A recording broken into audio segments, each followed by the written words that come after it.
These 7 character traits will decide your future. And if you can start using them in your 20s, not only will your 20s become more enjoyable, you'll become more nonchalant, more cool. People will admire you, you'll become magnetic. Success will become far easier and you'll become less stressed. So let's get straight into them. Short game is a gamble. If you learn to play the long game in your 20s, you will be successful by 30. It's an absolute fact. You cannot turn up and do your absolute best and try in your life and not become successful by 30. The problem is most people go for the short game and they want a 10 years worth of progress in 1 month, and they try and work far too hard. They try and push themselves to the absolute limit. They burn out, they fall off, they quit. They quit the game. You never ever want to be at a point where you quit the game. The easiest way to never quit the game is to play the long game, to realize that I'm going to be turning up and doing this for a while. So I'm going to take it easy, but I'm going to make progress. I'm going to make real progress, but just 1% a day, but I'm going to aim to do it for 10 years. I will be a film director, a Hollywood film director. I will direct some of the biggest films and movies you've ever seen. Right now, I'm filming a video on YouTube, and I make every Friday kind of cinematics on this channel. But I know if I do 3 videos a week, and I stay in this game for 10 years, and I take the money that I earn, and I finance my own films and put them into Cannes Film Festival and all the other film fests, I know that my passion will be achieved. I will be a massive film director. It's my passion. It's what I want to do. I love other things as well, like fitness, sport, helping people. I love the business I'm in. But at the end of the day, it's my true passion. 10 years in the game, there's no way I don't achieve that. Most people just have way too short of a dopamine cycle where they want something way too fast. And they could have the thing they want, but they don't play the long game for it. And the long game is certainty. The long game is just what no one else is willing to clock in and do these days. It's so easy to win in your 20s. So easy to beat everybody else because everyone's got TikTok brain. And nobody can literally do things for more than 3 days. For literally more than 3 days. If you want to fix that, if you want to fix your brain, your discipline, got the 90-day savage challenge down below.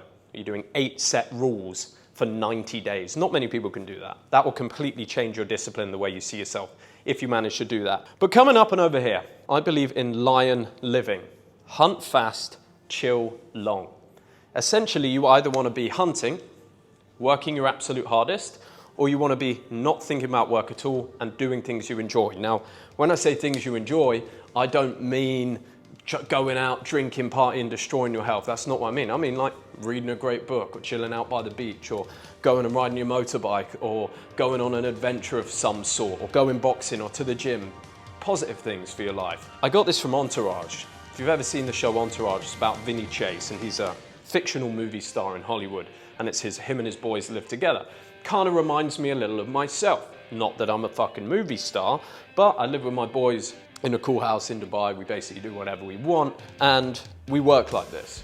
Like before this video, a lot of people would sit down, they'd have to sit and plan something out and go, oh my God, what's the video gonna be? Are the viewers gonna like it? We need to get this right.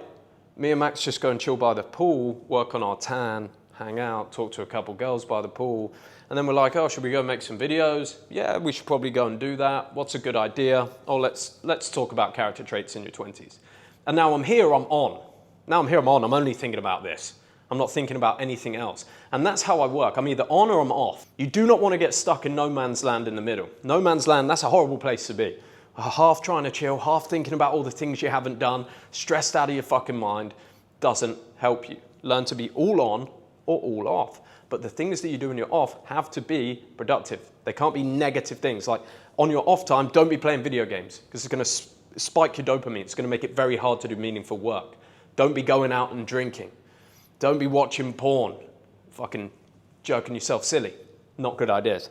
Now this takes me on to a concept called Chillmaxxing, which I came up with myself. It's the concept of low cortisol living. How everybody else is racing to have the least amount of sleep, the most amount of caffeine, people doing like Adderall, modafinil, all sorts of stimulants and crazy shit because they're like, I've seen a lot of these reels, life's not a drug tested sport. You think the biggest CEOs in the world are not doing all this stuff to get their work done? And it's like, why? Why is that needed? Why do I need to be doing why do I need to be high cortisol all the time? That doesn't sound very healthy. Life's chill, things come to me. Why would I need to be chasing that hard? I just need to turn up and do my things and get 1% better every day. Why do I need to be fucking working 15 hours a day? I don't need to be. Just the work I do needs to be good. And that's how I like to think. So I believe in Chillmaxxing, low cortisol living, low cortisol days. Some days you gotta hustle. It has to happen. The work's gotta get done. I work hard sometimes too. But I recommend those to be days followed by periods of relaxation. Now, when I'm saying this, I'm not saying laziness. My day-to-day life, like the life I live, is eat well, go to the gym, hang out in the sun, ride motorbike, make a video. That's my life. So the only thing in that is like either business stuff or make a video that I get done nice and quick and I do at high quality. And then I go back to the things that are positive in my life that allow me to rest and recover and chill out, reduce my cortisol, make sure I sleep well. And then the next day I can work like a lion and I can hunt fast. Another part of Chillmaxxing is renaming your emotions inside of your mind. Most of the emotions that you feel on a daily basis are just learned emotions. You're actually acting them. So you have a bit of work to do, and then instead of thinking, oh, I'm excited to do this work, I'm going to perform and do well, you think, I'm going to get anxious now. And you make yourself anxious. You have anxiety. You have stress, because that's the only mode that you've learned to do work in. But the flip side of that, if you Chillmaxx, you can actually just decide what emotions you feel from certain things. You just rename them. I'm getting these butterflies in my stomach right now. I need to go and make a video. I need to go and talk to this girl. I'm excited. You just name it excitement. Once it becomes excitement in your mind, you feel differently about it. But most people name things wrong. They say in the morning, I'm depressed, I'm sad. Well, of course you will be. In the morning, you could just say, I'm a little bit flat. I need to go and move. And then you fixed your problem. That's usually all people have, but they get stuck in these words, and words hold a lot of power, a lot of meaning. This brings me on to complaining. Most people, myself included, this is something me and Max do now, is zero complaining in the house. We have nothing to fucking complain about. Our life's cool. We're good, we're healthy, make some money, make cool videos. What do we have to complain about? Literally nothing. And so any complaining is 100 push-ups. You complain at a restaurant, 100 push-ups in the restaurant. You hear your buddy complain, it's 100 push-ups. You complain, it's 100 push-ups. Complaining is the worst possible thing you can do. It's just training your mind to talk negatively about things. And realistically, you don't have any problems.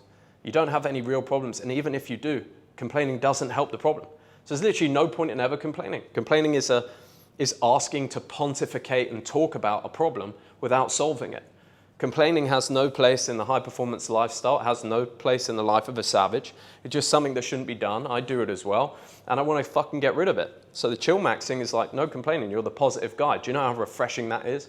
To be around somebody that never ever complains? Do you know how magnetic that makes you? How much more activities and things you'll be invited to because people just see you so positively. When you're around, anything can happen, and no one's like that anymore. Everybody's so negative. You just believe in people, and you just believe in yourself, and that anything's possible, and you just don't complain no matter how bad things are, and people just be so refreshed by that. They'll be addicted to you and they won't know why. The reason why is because you don't complain. Do more than you plan. Another character trait that will make you successful. Retard maxing, it's also called. I think the concept around that is that retards just do things rather than thinking about them. The biggest problem I see with smart guys with genuine potential for their lives is that they think far too much and they do far too little. In your life, you've basically got an entire life to try and figure out what you want, how you want to live, and try and become successful in doing that, or happy with the way your life looks. There's nothing else to do. You turn up, go gym, go to the sun, make some money, work on a business, have friends, have a girl. That's about it. Have children. That's life in a nutshell. You've got like, ideally, 80 to 100 years to do that. Why are you scared to do? Why are you scared to do things? Why do you have to think them through and plan them when you literally know that that results in you never doing anything? If I have an idea, it comes to fruition in 7 days. I can launch a new business in 7 days. I've mentored people before. They've got an idea for a business. I've told them it's great. This is how you do it. This is how you launch. Speak to them 2 months later. They've not done anything. They're still thinking about it, still planning. I launched my first business in 3 days. It was a testosterone product. How do you triple your testosterone naturally? It was just an online info product. We came up with the idea. Me and Bill made it in 3 days. I came from doing the thing, not knowing if it would work, and it did. There's been many things I've done, they didn't work. It doesn't matter, on to the next, that's life. That's all you've got. Another character trait, just become savage in your mind. Remove all weak self-talk. The idea of fatigue is all mental. The body can do far more than you give it credit for. Enjoy the pain.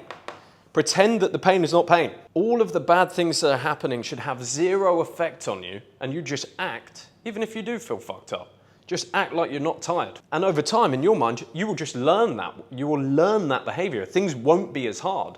The hardness comes from the weight we give to these things. The hardness comes because we think the body can't do it. We think we're overexerting ourselves. That's where essentially all effort comes from. It's all mentally decided. You can literally decide, I'm not going to feel effort or pain on this thing. I'm just going to enjoy it.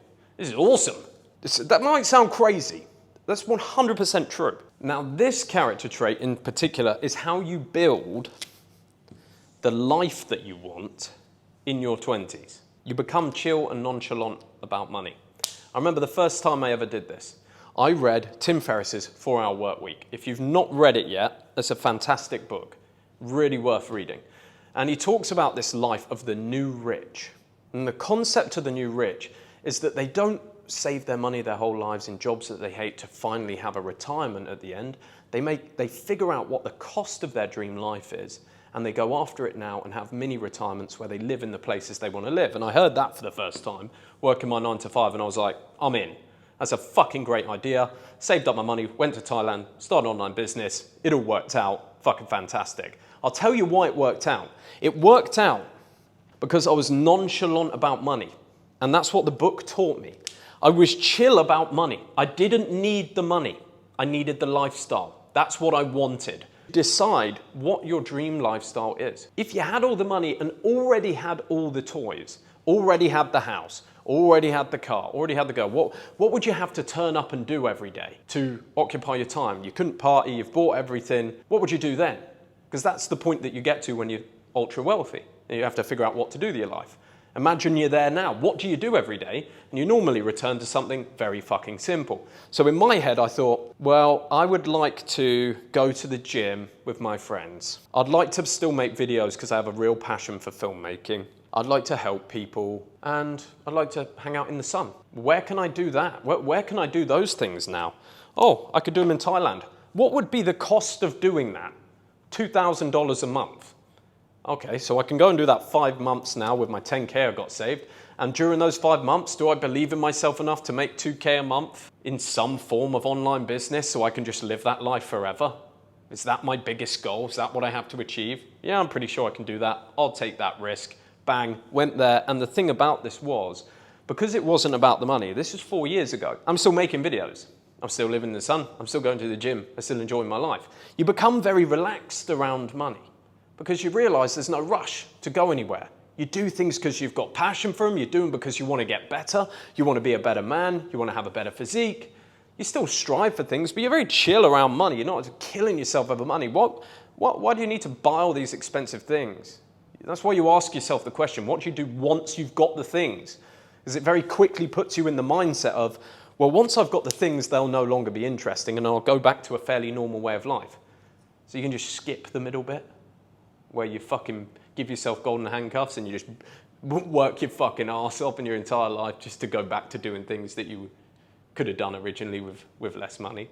I'm not saying you should aim to be poor. The craziest thing about this is when you achieve the life that you actually want to live, becoming wealthy from it becomes way easier. It just seems to happen because you turn up over and over again. You're happy to turn up over and over again because you like the life anyway, which is what I've done with videos and my business over the years.